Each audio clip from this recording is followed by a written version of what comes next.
Alright, we're back at it. Today's video, I'm going to play some Fallout 4 in the background and talk about microtransactions in video games. So I want to talk about paid DLC in video games, or microtransactions, and the model that is currently destroying video games for millions of people, and the companies doing it don't fucking care. I'm sure anyone watching this video already knows what I'm talking about. The whole games as a service model. The way the model works is pretty straightforward. The company's analysts look at the behavior of the gamer and the way they react to monetization. They tweak the mechanics of the game, they tweak in-game offers, and create new content that should have been in the game in the first place. Localize the content, or the new content, and publish new content. Rinse and repeat. That's all they do. So, I was born in 1992. I think I'm 31. Yeah, I'm 31 years of age. So I grew up with the NES, the Super NES, Nintendo 64, and then obviously the PlayStation 2 and the original Xbox came out at the beginning of the millennium. So anyone that's my age knows what follows.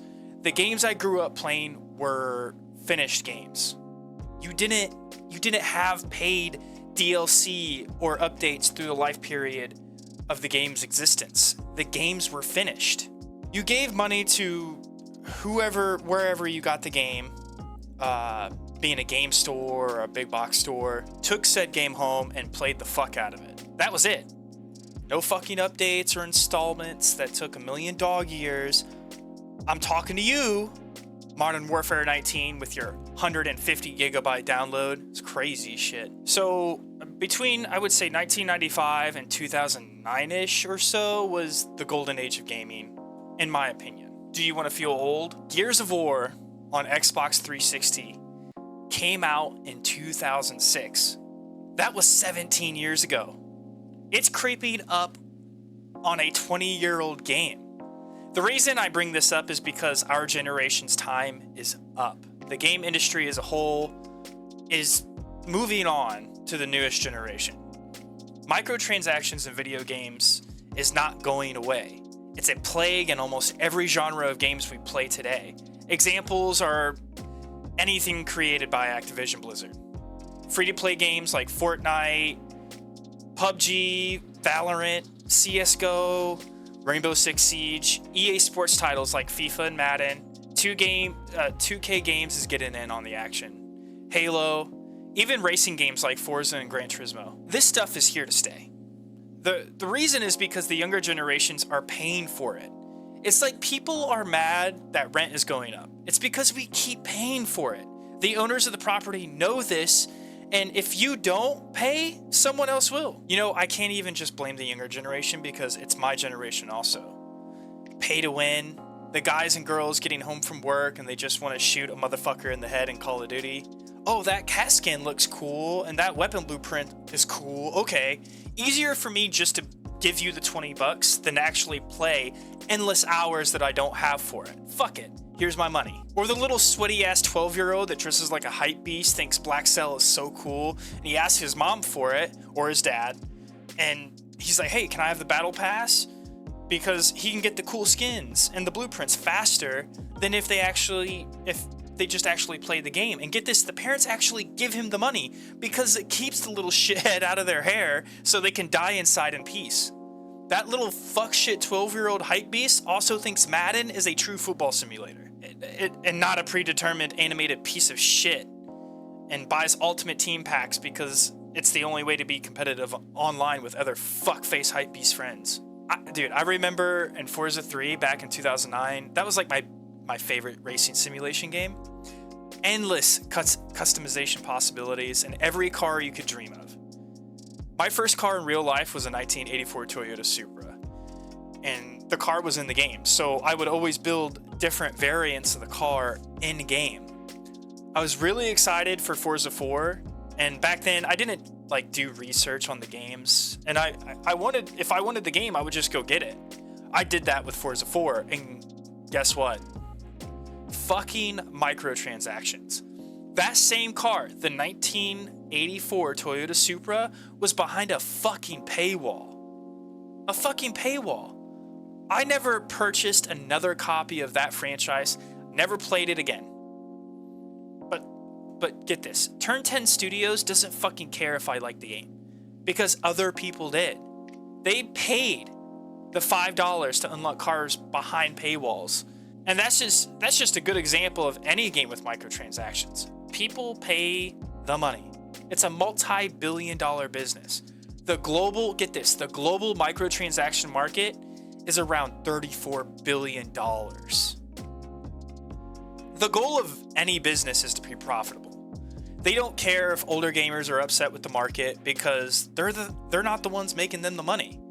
The younger ones are, the younger generation. So about 65% of the world's population play video games. That's any game, either PC, consoles, mobile games. 26% of them are under the age of 18. And get this, 25% are only 25% are over the age of 45. The gaming industry doesn't care about that 25% because they are not the future. I'm still part of the 26%. The gaming industry is looking to the future. Unfortunately, with that comes an end of an era. So yeah, games will continue to come out unfinished through its life cycle. They'll drip feed content as the game ages. Pay-to-win elements will continue to become more prevalent in future games. Drip feeding content is here to stay. Call of Duty Modern Warfare 3 has been announced. They're going to charge $70 for what's basically an update to the game. EA Sports has been doing this for years now, recycling the same physics, the same game engine, the same assets, and updating rosters and selling it every year for full price as a full price release, like it's a new game. Obviously, there's still some good examples of games releasing completed, like the Dark Souls games, Elden Ring. Ghost of Tsushima was a really good example where it did have a DLC, and it was just more of the game for $30, and that was fine. The game was incredible. It's probably one of my favorite games of all time. The gear you unlock, the upgrades, the weapons, the abilities, they're unlocked just by playing the game. Forza Motorsports 3, you could unlock upgrades to your car as you won races. There was nothing behind a paywall. Remember, I'm gonna tug on those nostalgia strings. Remember back in Madden 2006, you could unlock what was called Madden cards, and the cards were color-coded bronze, silver, and gold.